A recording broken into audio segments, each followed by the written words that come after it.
산상수훈 5장 마지막 말씀은 온전한 사랑에 대해서 보고자 합니다. 사람들은 자기가 살던 곳을 떠나서 외국이나 다른 문화권에 가면은 불편한 것을 느끼죠. 자기 문화가 자기 삶에 편하기 때문에 그럴 것입니다. 그러나 내가 불편해하는 그 나라 사람들은 또 그 나라 자기 문화를 더 편하게 하고 또 나의 스타일이 오히려 더 불편하게 느끼겠죠. 상대적이라는 것입니다. 우리의 영적인 삶과 육적인 삶도 비슷한 경험을 할 것입니다. 세상에서 살던 사람들은 교회에 들어오면 교회의 문화와 형식과 스타일이 불편하겠죠. 편치 않을 것입니다. 오히려 세상에서 노래를 불러도 교회에서 노래 부르는 것보다는 세상의 다른 곳에서 노래를 부르는 것이 편하게 느껴지겠죠. 반대로 영적인 사람은 또 다르겠죠. 세상적인 것은 불편하고 세상에서 술을 마시며 노래하는 것은 편치가 않을지라도 교회에서 하나님을 찬송하고 하나님의 말씀을 듣는 분위기는 편하게 느끼게 되겠죠. 자기의 영적인 소속에 따라서 자기가 편한 것이 있고 자기가 맞는 것이 있고 또 반대로 맞지 않는 것이 있습니다. 그것이 나의 영적인 소속을 말해주는 것이죠. 여러분들이 예배 드릴 때가 자기 마음이 편하고 기쁨과 평안이 옵니까? 예배를 빠지고 주일에 TV를 보며 다른 것을 할 때 자기의 마음의 편함을 느끼는가 하는 것은 그 사람의 영적인 소속을 말해주는 것이죠. 더 크게 보면은 우리 인류는 지난주에도 말씀드렸지만 에덴 동산이 우리가 살던 본향이었습니다. 에덴 동산에서 살 때는 우리는 하늘의 문화권에서 살았죠. 영적인 문화권에서 살았습니다. 그것은 하나님의 말씀이 주류를 형성하는 말씀 위주로 형성된 문화였죠. 그렇게 우리는 원래 살았으나 그러나 죄로 인해서 그것을 떠나 이 땅의 문화권으로 떨어지게 됐습니다. 문화권이 바뀌게 된 것이죠. 그런데 이 땅은 사단이 함께 떨어짐으로써 사단에 의해서 형성된 문화권입니다. 그래서 사단은 이 땅에서 거짓된 문화, 하나님의 말씀을 왜곡하는 문화, 또 하나님 뜻을 거스리는 문화와 풍속과 제도와 지식과 모든 시스템을 만든 것이죠. 그래서 우리의 모든 이 땅에 사는 사고방식과 문화 가운데는 하나님을 거슬리는 기본을 가지고 있습니다. 하나님의 말씀과 반대로 되어 있는 시스템이 기본적으로 깔려 있는 것이죠. 무엇을 해도 먼저 고사를 지내고 구슬을 한다든가 제사를 지낸다든가 이런 것이 우리 문화에 깔려 있는 것이 우연이 아닌 것이죠. 그런 세상에서 배운 지식으로는 우리는 하나님을 알 수도 없고 하나님의 은혜와 말씀을 깨달을 수도 없고 더더구나 하나님의 영적 세계에 대해서 천국에 대해서 지옥에 대해서는 그거는 금기사항입니다. 사단이 건드리지 못하게 만들어 놓은 영역이었죠. 자, 그렇기 때문에 우리는 지금 5장 산상수 말씀을 오늘까지 다 보고 있는데 이 산상수훈 말씀을 들을 때 아마 어떤 분들은 이 말씀이 자기 문화에 맞지 않는 딴 나라 말처럼 들리는 문화적인 차이를 느끼는 사람도 있겠죠. 저것은 이 땅에 사는 사람으로서는 받아들이기 힘들다. 그건 하나의 이상일 뿐이다. 이렇게 문화적인 갭을 느끼는 사람이 있을 것입니다. 그러나 이 말씀은 우리가 회복되어야 될 하늘에 속한 말씀이기 때문에 이 땅 문화에 살고 있는 우리가 그렇게 느끼는 것은 당연한 것이죠. 우리는 그것을 인정해야 됩니다. 그래서 이 산상수 말씀을 통해서 여러분들이 갭이 있고 문화적인 차이를 느끼고 한계를 느낄지라도 우리가 예수님 말씀처럼 너희가 계속 이 땅의 문화의 수준을 살면은 결코 천국에 갈 수 없고, 너희가 천국에 가기 위해서는 이 문화를 넘어서지 않으면은, 그 의의 수준을 높이지 않으면은 결코 천국에 갈 수 없다는 말씀이 우리는 더 중요하게 들어야 되는 것이죠. 그래서 이 산상수훈 말씀을 통해서 우리의 영적 차원이 지금까지 땅의 문화에 젖어서 땅의 차원으로 만족하는 그것을 깨트리고, 우리가 제자들에게 주신 예수님 말씀처럼 이 말씀을 통해서 우리는 하늘의 차원으로 올라가는 연습을 해서 우리의 영이 이제 이 땅에 적응되는 것이 아니라 하늘 문화권에 적응을 하는 새로운 문화권으로 진입하는 기회가 되셔야 됩니다. 그래야 예수님 말씀하신 것처럼 너희가 서기관과 바리새인 의보다 더 낫지 않으면 결단코 천국에 갈 수 없다는 말씀을 우리가 이룰 수 있기 때문에 그러죠. 그래서 오늘은 그 중에 또 가장 우리가 어려운 토픽 제목이기도 하고, 또 그러나 가장 우리의 생활에서 실제적으로 가장 많이 부딪히고, 또 실제적으로 가장 나의 삶에 큰 영향력을 미치는 바로 원수에 대한 문제. 지난번에도 같은 비슷한 토픽이었지만 오늘은 적극적으로 예수님은 그 원수 문제를 다루고 있습니다. 아무도 이 땅에 살면서 이 문제를 회피하고 살 수가 없는 문제죠. 그러나 많은 사람들은 이 원수 문제 때문에 자기 인생이 불행해지고 있습니다. 남편이 원수가 되기도 하고, 아내가, 부모가, 자식이 원수가 되기도 하는 거죠. 원수라서 원수가 아니라 바로 그 원수에 의해서 조종당하는, 사람에 의해서 내가 고통을 당하는 거죠. 우리의 원수는 오직 마귀입니다. 사단입니다. 하나님의 원수가 우리의 원수이기 때문에 그러죠.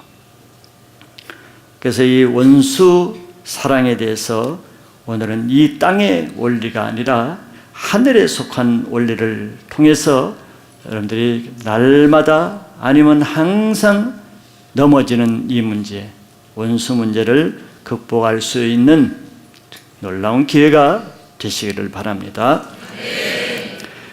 먼저는 이 원수에 대해서 사람들이 가지고 있는 땅에 속한 의에 대해서 한번 보고자 합니다.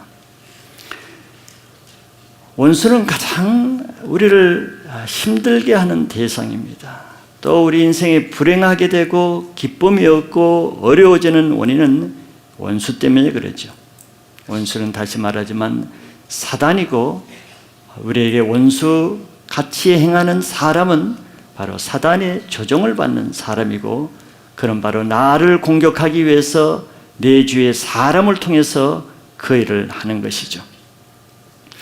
그런데 이 원수 문제를 세상에서는, 이 땅에서는 어떻게 해결하려고 하고 어떻게 다루라고 하느냐면, 예수님이 43절에 말씀하신 대로 이렇게 기록되어 있습니다. 또 내 이웃을 사랑하고 내 원수를 미워하라 하였다는 것을 너희가 들었으나 그랬어요. 자기의 원수에 대한 문제는 이 땅에서는 좋은 이웃은 사랑하고 너에게 원수 같은 사람은 그냥 미워하라, 이렇게 하는 것이죠. 그것이 죄인의 본성이기 때문에 그렇습니다.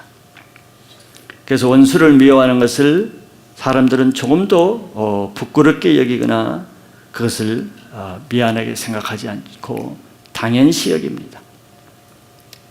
그런데 이러한 의로는 천국에 갈 수 없다는 것이 문제지요. 원수를 미워하는 것이 당연하다 할지라도 그 문제는 내가 하나님 앞에 그것으로 천국에 갈 수 없다면 그것이 문제가 된다는 것이죠.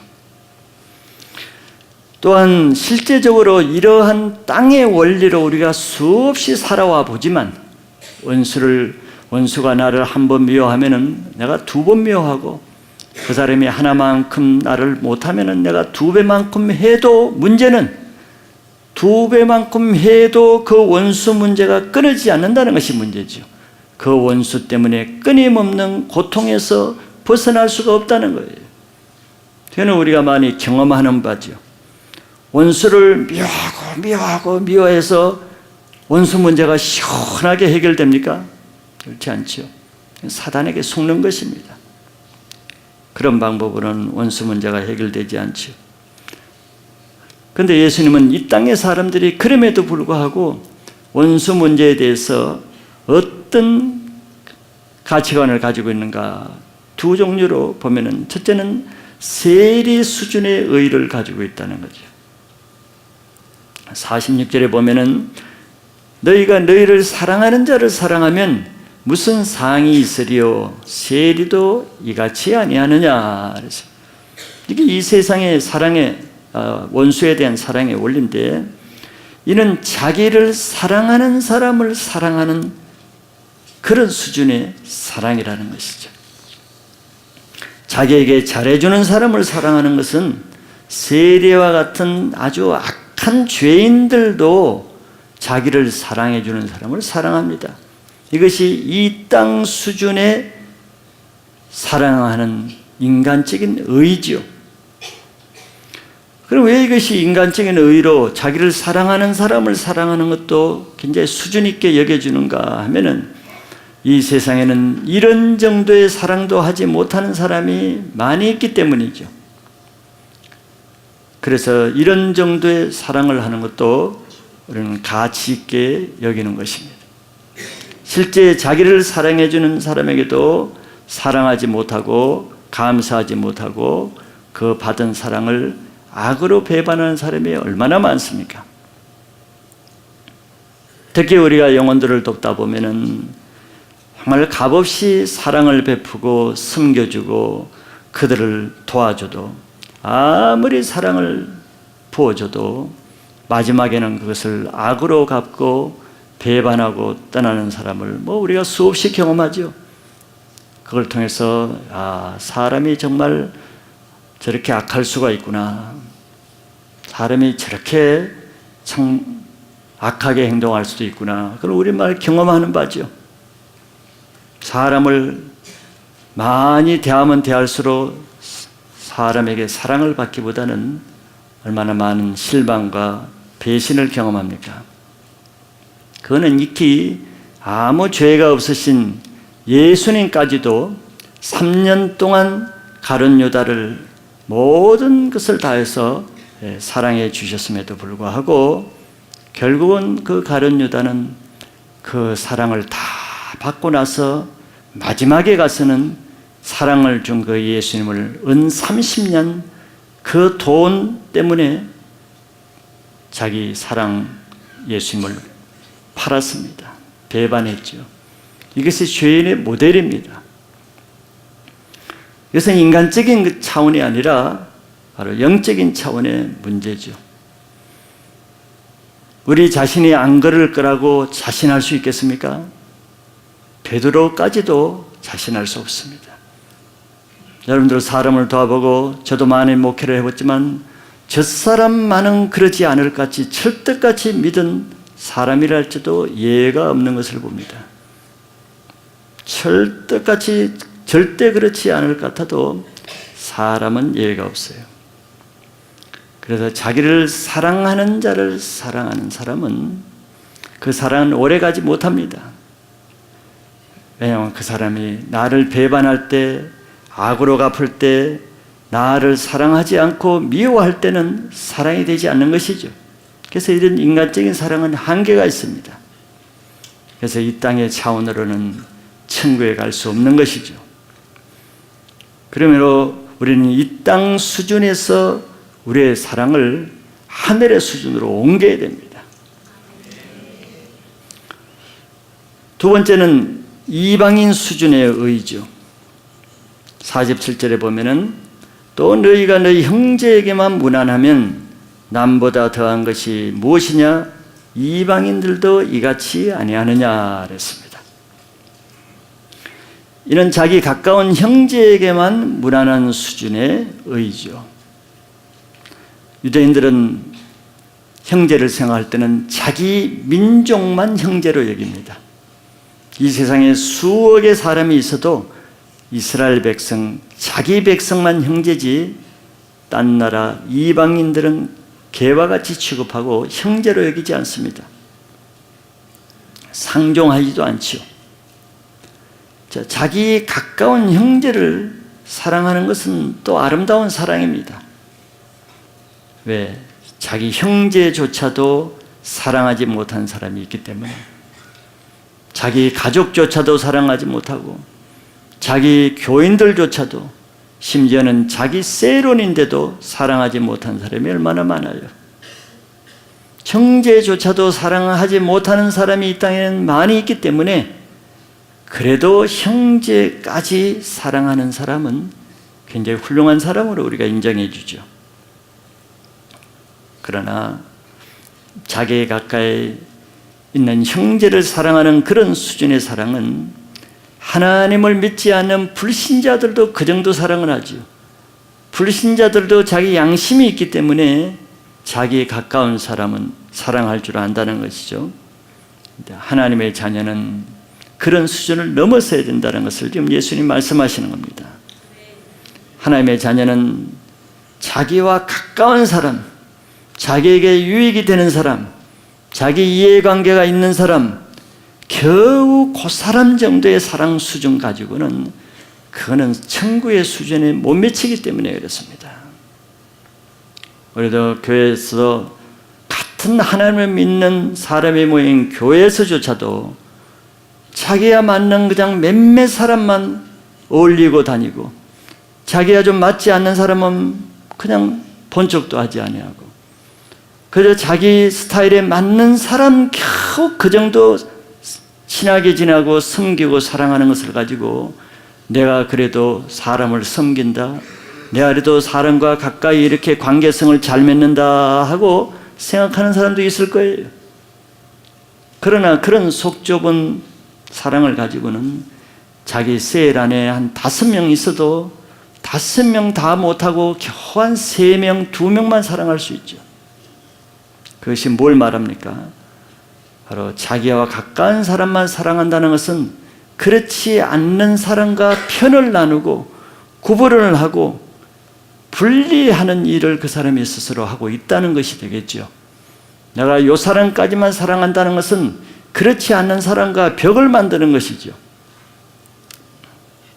땅의 수준의 사랑은 오히려 땅에 속한 많은 문제를 일으킬 뿐입니다. 그것이 하나님 나라의 유익이 아니라 그 사람 때문에 많은 관계를 어렵게 하는 것이죠. 그래서 이 세상에는 항상 원수가 있고 나뉘고, 좋은 편이 있고 나쁜 편이 있고, 분리되고 나뉘고, 둘만 모여도 나뉘는 거죠. 얼마나 분리가 강합니까? 우리는 이렇게 자기와 가깝지 않고 자기와 잘 맞지 않고 자기 스타일에 들어오지 않는 사람을 사랑할 수 없는 그런 좁은 의를 가지고는 하나님 나라에 합당치 않다는 것이, 그것은 땅에 속한 사람의 의이기 때문에 그렇습니다. 이제 이 산상수훈의 말씀을 계기로 우리의 문화권을, 오래 몸에 배인 땅의 문화권에서 다시 에덴 동산으로, 다시 하늘의 문화권으로 올라갈 각오를 해야 됩니다. 그래야 이런 하늘의 문화권의 말씀을 듣고도 여전히 집에 가서, 직장에 가서는 땅의 문화로 사는 사람이 얼마나 많아요. 이제는 여러분들 이 산상수 말씀이 끝나가기 전에 여러분들 패러다임과 가치관과 사고 패턴을 땅의 것에서 하늘의 것으로 점점 바꿔가는 이제는 사고의 이전을 각오하시길 바랍니다. 그럼 두 번째로 하늘에 속한 의를 하나님, 예수님은 어떻게 말씀하시는가 하는 것을 보고자 합니다. 예수님은 한마디로 제자들에게는 땅에 속한 의가 이래 있는데 너희들은 그 수준에 머물지 말라고 하시면서 이 말씀을 주시는 거죠. 그럼 땅에 속한 의의 기준은 무엇일까? 예수님은 한마디로 44절에 이렇게 말씀했습니다. 너희 원수를 사랑하며 너희를 박해하는 자를 위하여 기도하라고 했습니다. 너희 원수를 사랑하며 너희를 박해하는 자를 위하여 기도하라. 이거는 땅에서는 없는 기준입니다. 사단의 나라에는 절대 이런 문구가 없습니다. 땅의 문화에서 나온 말씀이 아니죠. 원수를 사랑하라는 것은 이거는 땅의 사람이 도저히 할 수 없는 것입니다. 그리고 하기조차 꺼려하는 문제죠. 땅의 사람은 이렇게 말하면 환영받지 못합니다. 그런데 어떻게 이런 문구를 사용할 수 있는가? 예수님은 하늘에 속한 말씀을 하시기 때문에 뜻이 하늘에서 이루어지는 것을 지금 땅에 내려보내고 있는 것이죠. 그럼 왜 예수님은 이렇게 하늘의 말씀, 엄청난 이런 부담과 엄청난 대가를 치르지 않으면 할 수가 없는 이런 말씀을 하시는가?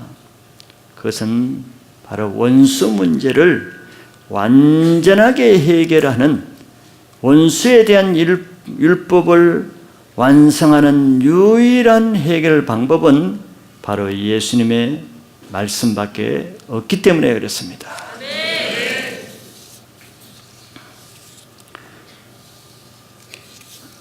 먼저 예수님은 원수를 사랑하라고 했죠. 이 세상에 가장 원수 같은 것이 원수지요. 사실은 원수 같은 원수가 우리 인생을 가장 어렵게 합니다. 여러분들 중에 원수가 있습니까? 아이를 키우는 사람은 자기 자식이 원수 같다 그러죠. 사람이 원수가 아니라 자기에게 원수같이 행하니까 그렇게 느끼는 것이죠. 우리의 육적인 원수는 사람임에 틀림없지만, 그러나 우리가 알아야 될 것은 우리는 혈과 육의 싸움이 아니라는 차원에서 보면은 우리의 진정한 실제적인 영적인 원수는 사단임을 바로 인식하고 또 직시해야 됩니다. 그렇기 때문에 원수에 대해서는 우리가 보이는 육적으로 혈과 육으로 상대해서 원수와 이길라 그러면은 100점 100패합니다. 반드시 실패합니다. 그렇게 해서 이긴 경험들이 없을 거예요. 저도 마찬가지고 여러분들도 다 패배할 것입니다.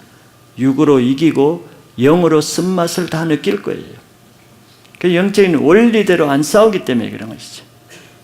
우리의 진정한 원수는 보이는 육의 원수가 아니고 진정한 원수의 실체는 그 뒤에서 우리의 영혼을 타겟으로 노리는 바로 악한 영, 사단과의 싸우는 이런 방법으로 하지 않으면 원수 문제는 해결되지 않고 이길 수도 없고 100점 100패 원수를 만날 때마다 내가 괴로움을 당하고 패배하고 많은 손해를 보는 것이죠.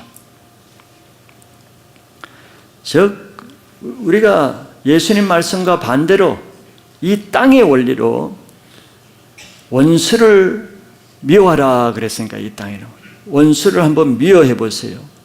원수를 미워하는 그 즉시 그 자체로 이미 원수에게 그 순간 패배한 것입니다.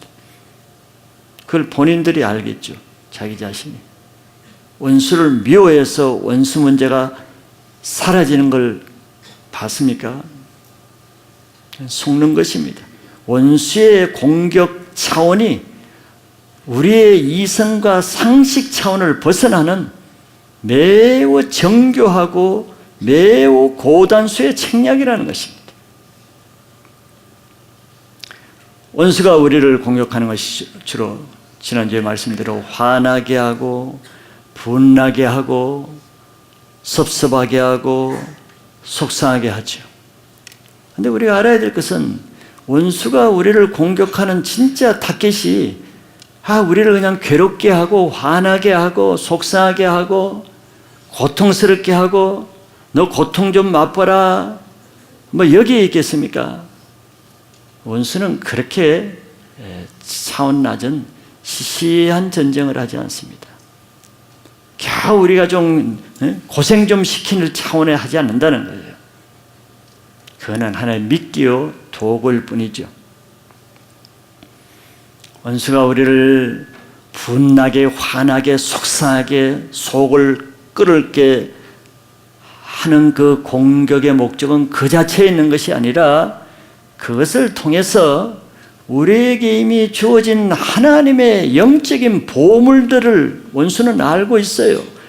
우리에게 주신 영적인 생명과 하나님의 은사와 능력과 좋은 것들, 즉 기쁨, 평강, 자유함, 은혜, 감사, 찬양 이런 것들이 원수에게는 정말 그 시기 질투로 보고 있을 수 없는 하나님의 축복거리란 말이죠. 근데 이걸 어떻게 빼앗겠어요? 그걸 직접 빼앗으려고 그러면 빼앗아지겠습니까? 원수의 타겟은 우리를 기분 나쁘게 하는 게 아니라는 걸 알아야 됩니다. 화나게 하는 것이 아니라는 거예요.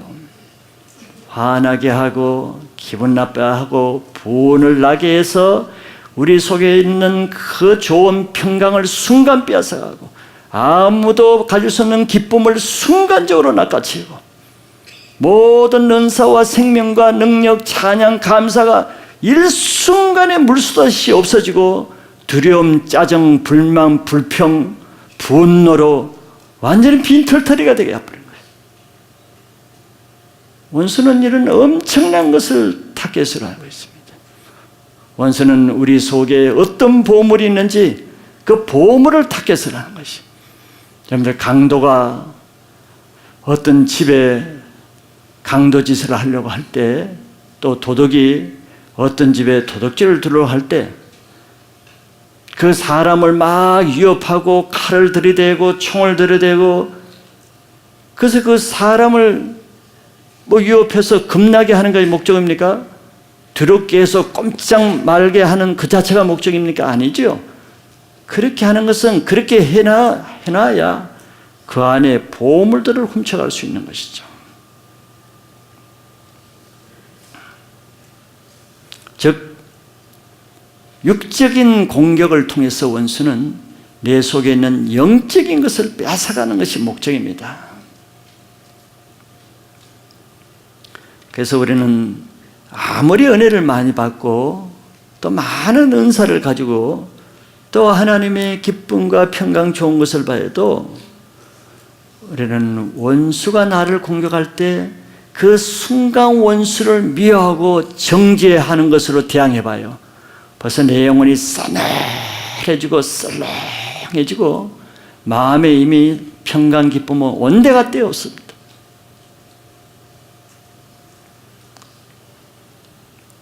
그리고 우리는 무기력하게 되고 그 은혜 받았던 사람이 그 다음부터 하나님을 대적하게 되고 불평하게 되고 짜증나게 되고 부정적이 되고 원수에게 잡히면 죄를 짓는 자마다 마귀에게 속하느니 원수를 사랑하라 그랬는데 원수를 미워하고 대적하고 분노하고 저주했더니 내가 그 원수에게 속해버렸어. 그래서 우리는 이런 경험을 많이 하기 때문에 모르는 바 아닙니다. 속는 것뿐이죠. 알면서도 속는 거예요. 물고기들이 옆에 물고기가 낚시 미끼를 먹고 딸려 올라가는 것을 보고 봤죠. 옆에서 보고도 그 다음에 낚시 미끼가 오면은 자기가 그걸 뭅니다. 속는 것이죠. 내가 원수를 미움과 분노로 대하면 대할수록 어떤 결과를 가져옵니까? 내 가슴과 내 영혼에는 그 원수의 화살이 더 꽂히지요. 더 괴롭습니다. 너무 신기하잖아요. 내가 지금 원수로부터 안 괴롭힘 당하려고, 이 원수가 괴롭히는 것을 벗어나려고 원수를 미워하고 저주하고 정죄하는 말을 하고 화나는 말을 하면 할수록 내 심령에는 원수의 화살이 되돌아박히는 거예요. 왜 그럴까요? 내가 원수의 무기를 쓰니까, 내가 하나님의 무기를 써야 되는데 원수의 무기를 가지고 하니까 그 원수의 무기가 내게 되돌아오는 거죠. 원수가 밉다고 원수를 아예 피하고 멀리 도망가 보세요. 밤마다 원수가 자기 침대 밑에 따라와서 내 생각 속에 계속 말로 괴롭힙니다. 참 원수 같은 원수죠. 고약한 일을 하는 거예요. 이불을 뒤집어서 봐요. 귀 옆에까지 와가지고 속삭입니다. 놀라운 원수죠. 원수를 땅의 방법으로는 해결할 수가 없다는 거예요. 거머리처럼 나를 찾아다니는 거예요. 이것이 바로 원수를 하나님의 방법으로 사랑하지 못하고 미워함으로써 패배당하는 결과요, 현상이죠. 그래서 우리는 다시 한번 말씀드리지만 원수의 공격에는 원수 같은 방법으로 하면 반드시 패배하고, 원수의 공격에는 원수와 반대로 해야 이긴다는 거예요.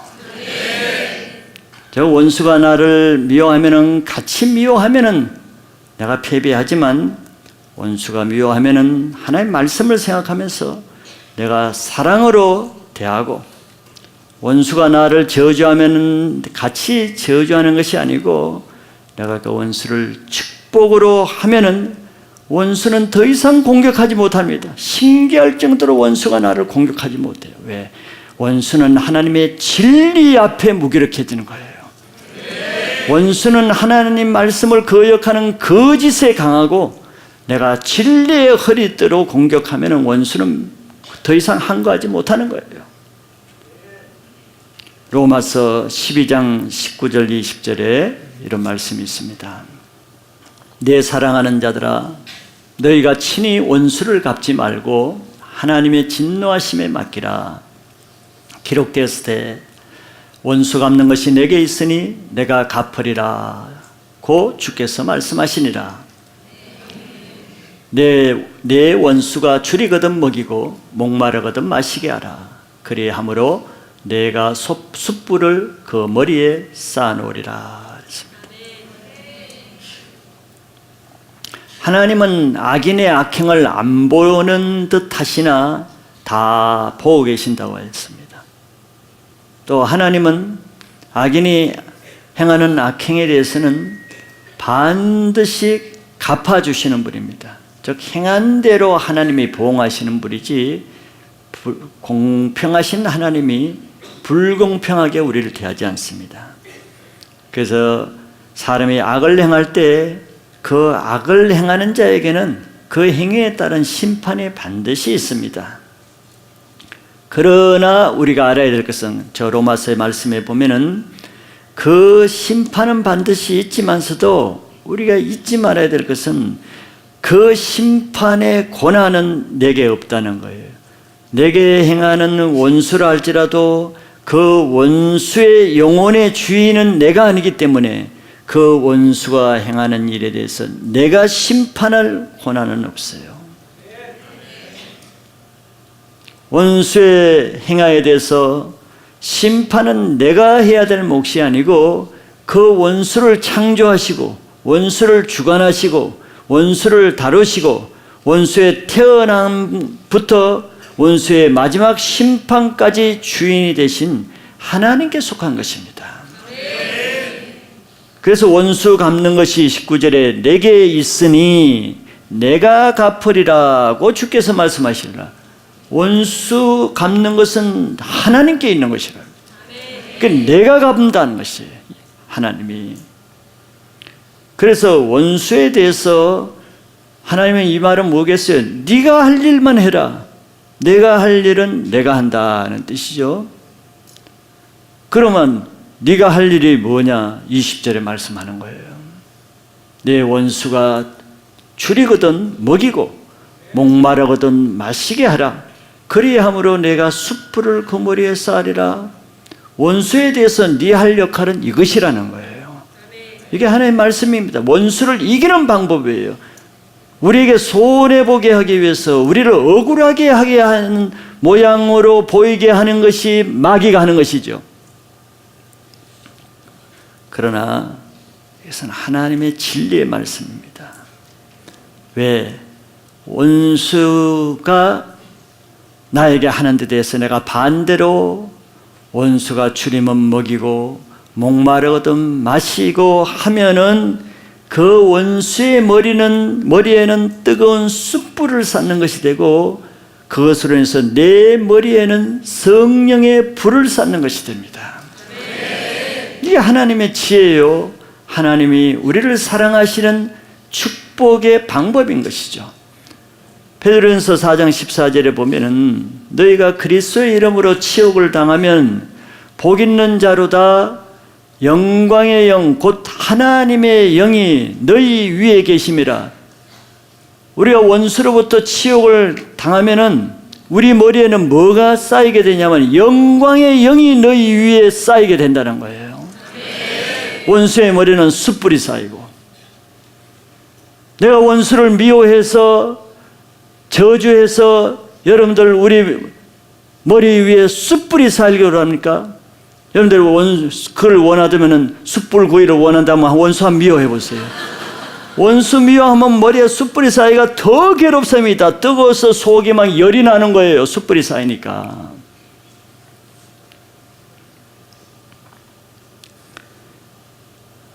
하나님의 말씀이 사람이 보기에는 어리석은 같으나 그것이 최고의 능력이요 지혜인 것을 믿어야 됩니다. 예수님은 우리가 아직 예수님을 믿지 않을 때 우리는 예수님을 원수로 여겼죠. 다 교회를 핍박하고 하나님을 무시하고 예수님을 우리는 핍박했습니다. 원수지요. 예수님의 다 원수로 지냈습니다. 뭐 우상 지내고 제사 지내는 거 그 한 가지만 해도 철천지 원수짓을 한 거예요. 우리는 이렇게 예수님은 이 원수 같은 우리들을 어떻게 대했냐면 이렇게 원수로 여전히 살고 있을 때 한 번도 우리가 스스로 회개해서 뭐 예수님 찾은 적이 없었음에도 나를 위해서 십자가에 목숨까지 내어주시면서 사랑하셨죠. 이게 원수 사랑의 모델입니다. 십자가의 사랑이. 로마서 5장 8절에 우리가 아직 죄인 되었을 때 그리스도께서 우리를 위하여 죽으심으로 하나님께서 우리에 대한 자기의 사랑을 확정하셨느니라. 이 말이 원수 되었던 우리에게는 너무나 고마운 말씀이죠. 오늘 우리 간증하신 자매님도 참 그 아버지와 그 어머니를 용서하는 것이 쉽지 않습니다. 남의 간증 들을 때는 쉽지만 자기가 하려고 그러면 어려워요. 그러나 아까 그 자매가 저 말씀을 인용했습니다. 우리가 아직 죄인 되었을 때, 나도 죄인 되었을 때 그리스도께서 우리를 위하여 죽으심으로 하나님께서 우리에 대한 사랑을 확정하셨느니라. 저런 사랑을 받고 아는 자만 저 사랑을 할 수가 있는 거죠. 이것이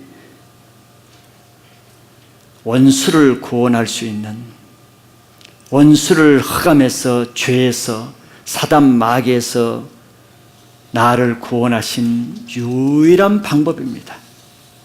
이게 얼마나 가치 있고 존귀한 사랑입니까? 그럼 이 사랑을 받은 사람만이 이 사랑을 할 수 있고, 또 이런 사랑을 알면은, 우리는 염치를 알면은, 우리가 이렇게 죄인 되었을 때 하나님이 나를 값없이 구원해 주신 이 사랑을 양심적으로 느낀다면은 또 우리가 이 사랑을 베풀어야 마땅하지요. 그럼에도 불구하고 우리가 진짜 죄인인 것은 그럼에도 그렇게 하지 못할 때가 잊어버리는 거죠. 사랑을 무시하고 잊어버리면서 하지 못할 때가 너무 많아요. 이게 얼마나 은혜를 받아놓고도 얼마나 또 강팍한 우리의 모습인지 우리는 또 인정하지 않을 수가 없죠. 그러나 우리가 바로 안 될지라도, 오랫동안 묵은 죄인으로 살았기 때문에 바로 되지 않을지라도 예수님은 왜 원수를 사랑하라고 했겠습니까? 이렇게 원수를 계속 사랑할 때마다 우리 속에 예수 그리스도의 큰 사랑이 쌓이게 됩니다. 처음부터 그렇게 사랑이 잘 안 되죠. 사랑은 연습이고 의지적으로 하는 거예요. 우리 속에 사랑하지 못하는 세력과 싸워서 그 사랑을 이기면 이길수록 내 안에 원수 사랑, 예수의 사랑이 더 쌓이게 되는 것입니다. 이것이 바로 우리에게 원수를 사랑하라고 하시는, 우리 편에서 우리를 사랑하시는 하나님의 깊은 뜻이, 목적이, 이유가 여기 있는 것이에요. 원수 사랑해서 원수만 좋게 하고 너는 마음고생하고, 이게 아니라 원수 사랑을 하면 할수록 우리 속에 원수 같은, 원수를 사랑하지 못하는 악한 마음, 미운 마음의 세력이 없어지면서 우리 안에 원수 사랑의 그 하나님의 성품이 채워지기 때문에 너희가 이렇게 하라고 하시는 거예요. 두 번째는 예수님은 박해하는 자를 위해서 기도하라고 했습니다.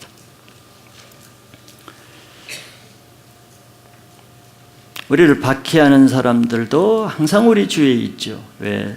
사단이 무저갱에 들어가기 전까지는 이런 것을 이상히 여기지도 말고, 또 그것을 왜 그러냐고 말할 수가 없습니다. 하나님의 주권 가운데 마지막 무저갱에 들어가기 전까지 사단에게 하나님은 합법적으로 이 세상에 자기 일을 하게 했습니다. 우리 편에서는 그것이 바로 연단이요, 알곡과 쭉정이를 그리는 믿음의 훈련입니다. 하나님이 다 훈련관으로 쓰는 거죠. 그런데 이 박해하는 자들이 5장 앞절에서 봤지만 말로, 또 저주하는 말로, 욕하는 말로, 거짓된 악한 말로 얼마나 많이 박해합니까? 또 실제적으로 물질적인 어려움을 주고, 신변적인 어려움을 주고, 또 육체적인 어려움을 많이 주기도 하죠. 자, 그러나 예수님은 박해하는 자를 맞서서 그렇게 하라고 하지 않고 그런 자를 위해서 기도하라 그랬습니다. 이것도 마찬가지로 반대로 하는 방법이죠. 나를 저주하는 사람, 욕하는 사람을 위해서 내가 그 영혼을 위해서 축복하는 기도를 하고, 그 영혼이 잘되게 하는 구원의 기도를 하고, 그 영혼에게 하나님의 은혜를 구하는 축복 기도를 할 때 그 저주가 내게 미치지 않습니다. 같은 논리예요. 원수가 나를 박해할 때 사단의 원리로 같이 그렇게 하면은 그 저주가 내게 미치지만서도, 내가 하나님의 진리로, 진리의 말씀으로 내가 그 영혼을 저주를 대신 축복으로 기도하고 사랑으로, 은혜로 기도하면은 그 저주는, 원수의 불화살은 내게 미치지 못합니다. 이런 놀라운 비밀을 여러분들의 것이 되시길 바랍니다. 우리를 박해하는 자는 아직 자기 죄를 알지 못하는 사람이죠. 그럼 불쌍한 영혼이, 우리는 하나님을 안다 그러면은 얼마나 불쌍합니까? 믿기 이전에 불쌍하지요. 그렇기 때문에 그 하나님의 마음을 가진 사람은 그 영혼이 구원받을 수 있도록, 자기 죄를 회개할 수 있도록, 하나님의 사랑을 알 수 있도록 기도가 저절로 나오지 않겠어요? 이것이 하나님의 사람들의 하는 모습이죠. 예수님 자신이 자기를 십자가에 못 박으며 저주하는 사람들을 위해서 어떻게 했는가 모델을 보여주셨습니다. 누가복음 23장 34절에 이에 예수께서 이르시되 아버지 저들을 사하여 주옵소서, 자기들이 하는 것을 알지 못함이니이다 하시더라. 그들이 그의 옷을 나누어 제비 뽑을 때 군병들이 자기에게 못을 받고 저주하는 말을 하고 빈정거리고 할 때 예수님이 같이 맞서서 침을 뱉고 저주하시는 것이 아니라 저들이 저럴 수밖에 없는 그 영혼이 너무 불쌍했겠죠. 그래서 하나님께 이렇게 기도했습니다. 아버지, 저들을 사하여 주옵소서. 저들이 나에게 하는 죄를 심판하지 마시고 용서해 달라고 기도했어요. 그들이 자기 하는 일을 알지 못함이니이다. 하나님의 마음은 악한 자까지도 망하는 것을 원치 않고 악한 자라 할지라도 자기 죄를 회개해서 구원받기 원하시는 것이 하나님의 마음입니다. 그럼 내가 하나님의 자녀라고 하면은 이 하나님의 마음을 가진 사람이 하나님의 자녀지죠. 나에게 하는 박해하는 자, 악한 자까지도 저가 벌을 받아 망하는 것을 원하는 것이 아니고 자기가 하는 일을 알지 못하니 저런 일을 해서 자기가 심판받을 것도 지옥에 갈 것도 알지 못하니 저 영혼이 회개해서 구원받기를 원하는 것이 진정한 하나님의 자녀들이 갖는 마음일 거예요. 이것도 예수님이 이렇게 말씀하는 것이, 우리가 기도를 많이 한다고 하고 또 중보기도를 많이 한다고 해도 자기를 사랑하는 사람을 위해서 늘 기도하고 자기 자식을 위해서는 날마다 빠지지 않고 새벽기도 할 수 있습니다. 자기 가족을 위해서, 자기에게 소중한 사람을 위해서, 자기 중요한 일을 위해서, 자기에게 잘하는 사람을 위해서 중보기도 하고 그 사람 잘되게 하기 위해서 기도하죠. 경건한 사람만 기도합니까? 죄인들도, 평소에 기도 안 한 사람도 그런 기도를 하고 평소에 하나님을 안 믿는 사람도 입시 때가 되면 그런 기도를 하고 평소에 하나님을 대적하는 사람도 자기 자식을 위해서는 하나님의 이름을 부르며 잘되게 해달라고 기도합니다.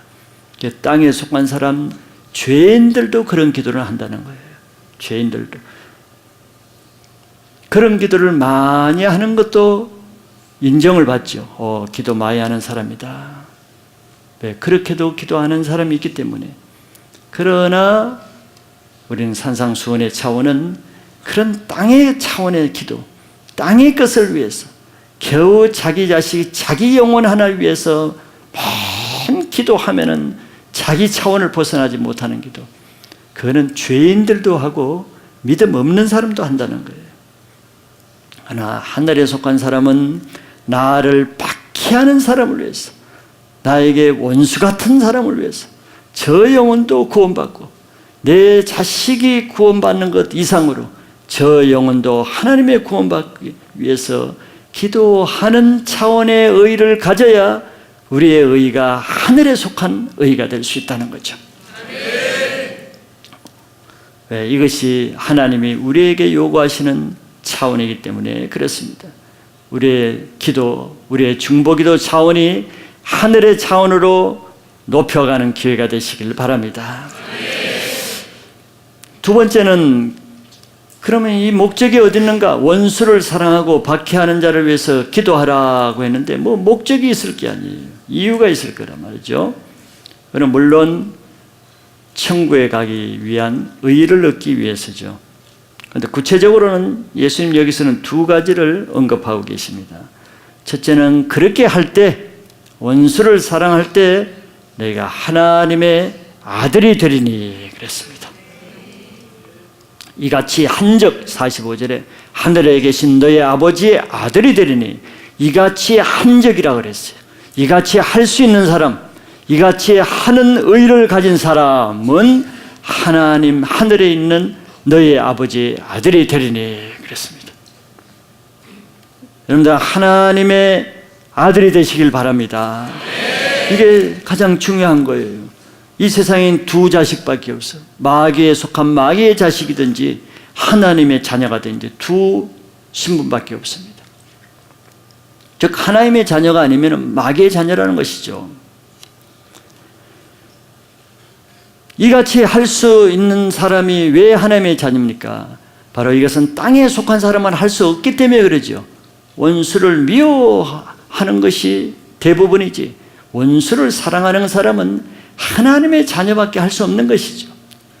하나님의 성품을 따라 하나님의 뜻을 행하는 자마다 하나님의 자녀가 되는 것입니다. 우리는 원수를 미워하면은 원수의 자녀가 되는 거예요. 원수를 미워하라 이같이 한정 너희가 마귀의 자녀가 되리니. 그래야 되니. 요한일서 3장 8절 말씀이죠. 죄를 짓는 자마다 마귀에게 속하니니 했기 때문에. 하나님 나라는 하나님의 자녀들만 들어가는 나라지 마귀의 자녀는 들어갈 수가 없습니다. 하나님의 자녀는 이 땅의 자녀와 같이 이 땅의 사람들과 같이 살지 않고 이 땅에 살면서도 하나님의 의를 따라 사는 사람이 하나님의 자녀인 것이죠. 그 하나님의 자녀의 또 하나의 표시로 온전한 인격을 가진다는 것이에요. 45절 그 뒤에 보면은 이는 하나님이 그 해를 악인과 선인에게 비추시며 비를 의로운 자와 불의한 자에게 내려주심이라. 이런 마음이 없이는 원수가 사랑이 될까요? 할 수 없죠. 원수를 사랑하기 전에 먼저 이런 마음을 가져야 됩니다. 자, 하나님을 대적하는 사람, 하나님이 없다고 하고 하나님의 교회를 회방하고 하나님을 망령되게 일컫는 농사하는 사람, 어부하는 사람 얼마나 많아요. 우리 같으면은 그런 사람 골라가지고 비를 쫙 내리대 그런 사람 논에는 비가 한 방울도 안 내리게 그렇게 해야지. 고기 잡는 사람이 그런 사람은 그물에는 고기 한 마리 안 들이게 들어요. 그런 마음을 가지고 있죠. 하나님이 그렇지 않다는 거예요. 자기를 삿대질하라고 하나님이 어딨냐고 욕하고 이런 사람 논에도 비 올 때 똑같이 비를 내려주는 거예요. 가을에 햇빛이 필요할 때 그 사람 논에는 구름으로 가려서 안 주는 게 아니고 똑같이 햇빛을 줘서 악인도 농사를 지어서 잘 먹게 하고 악인의 그물에도 고기가 잡혀서 잘 살아요. 이게 온전한 사랑입니다. 자기가 사랑하는 사람의 논에만 비를 주고 자기에게 잘하는 사람의 그물에만 고기가 들게 하는 것은 온전한 사랑은 아니에요. 이 땅의 차원의 사랑이죠. 하나님이 그 사랑을 먼저 보여주신 겁니다. 이것이 바로 하늘의 뜻이 이루어진 것이 바로 이 땅에 어떤 모습으로 이루어지는가 하는 것을 보여주는 것이죠. 이것이 바로 모든 율법을 완성하시는 하나님의 사랑의 모습입니다. 예수는 율법을 파괴하러 오신 것이 아니고 완전하게 하기 위해서 오셨다 그랬죠. 원수에 대한 율법을 어떻게 완전하게 하겠어요? 이 사랑 외에는 완전하게 할 수가 없다는 거죠. 로마서 13장 10절에 보면은 사랑은 이웃에게 악을 행하지 아니하나니 그러므로 사랑은 율법의 완성이니라 그랬습니다. 가장 큰 계명이 이거잖아요. 첫째는 하나님의 사랑이고 둘째는 이웃 사랑이라 그랬습니다. 이 땅에는 모든 원수 문제를 해결할 수 있는 방법이 한 가지입니다. 그 원수를 사랑해버리는 것입니다. 이것을 통해서 악한 자들도 하나님의 사랑을 깨닫게 하는 데 목적이 있어요. 악한 자들도 하나님의 은혜를 깨닫게 하는 데 목적이 있어요. 그래서 마지막 심판날에 가서 어떤 악한 자라 할지라도 핑계할 수 없게 하는 것이 하나님의 뜻입니다. 두 번째는 상이 주어질 목적으로 그렇게 하라는 것이죠.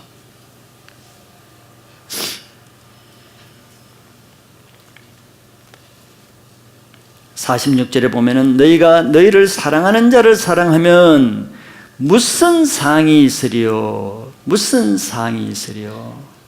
예수님 이제 뭘 염두에 두시는 거예요? 상을 염두에 두시는 거예요. 무엇을 하든지 좋다. 그러나 상이 있어야 된다. 상이 목적이다 이거예요. 상이. 100m 레이스 달리기를 하는데 뭐 조금 일찍 출발할 수도 있고 다르게 할 수도 있죠. 그러나 무엇이 유익하겠어요? 무슨 상이 있겠느냐고. 우리가 원수에 대해서 힘든 일에 대해서 내 고집대로 내 혈기대로 할 수가 있죠. 그러나 그것을 해서 무슨 상이 있겠느냐. 예수님은 지혜롭게 말씀하십니다. 네가 어떻게 하든지 간에 네가 조금 기분이 나쁘고 자기를 부인하고 속상할지라도 너 상이 있는 방법을 택하라는 거예요. 하늘에 상이 있는 것이 중요하다는 것이죠. 근데 상이 어떻게 주어지냐? 상은 하나님의 뜻대로 하나님의 말씀대로 행하는 자에게 상이 주어집니다. 이 모든 의를 행하게 하는 목적이 원수를 위해서 그랬겠습니까? 원수의 마음을 다독거려 주기 위해서, 원수를 좋게 하기 위해서 하겠어요? 그렇지 않습니다. 바로 원수에게 피해를 보는 너희들을 위해서 내가 하는 말이라는 거예요. 너희들에게 상급 주기 위해서 그렇게 한다는 거예요. 상급을 줄 거리를 만드는 것입니다.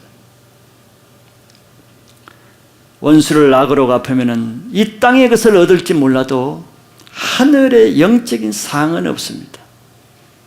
그래서 여러분들이 판단해야 될, 우리가 선택해야 될 문제죠. 선택입니다. 그래서 하늘의 상을 받기 위해서는 이 세상 의의 수준을 넘어서야죠.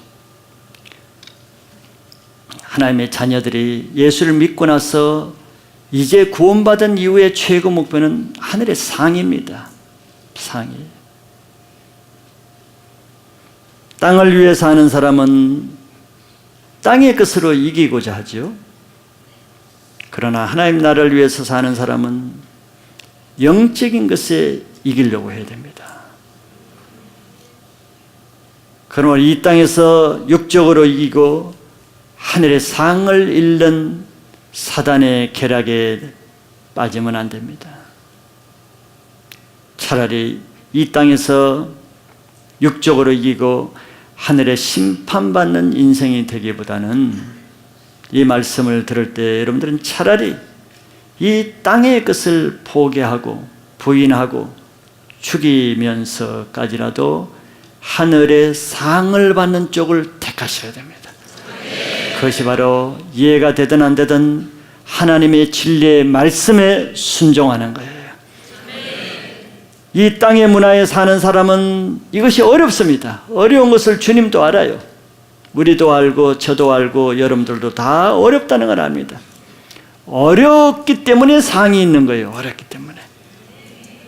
그래서 5장 말씀 다 마쳤는데 아는 것이 중요한 것이 아니고 8복서부터 다시 우리의 신앙을 점검해서 내가 얼마나 실제적으로 이 삶을 살고 있는가 체크해서 상을 받는 남은 마지막 때 인생 하늘의 상을 위해서 사시는 지혜로운 신앙을 하시기를 축복합니다.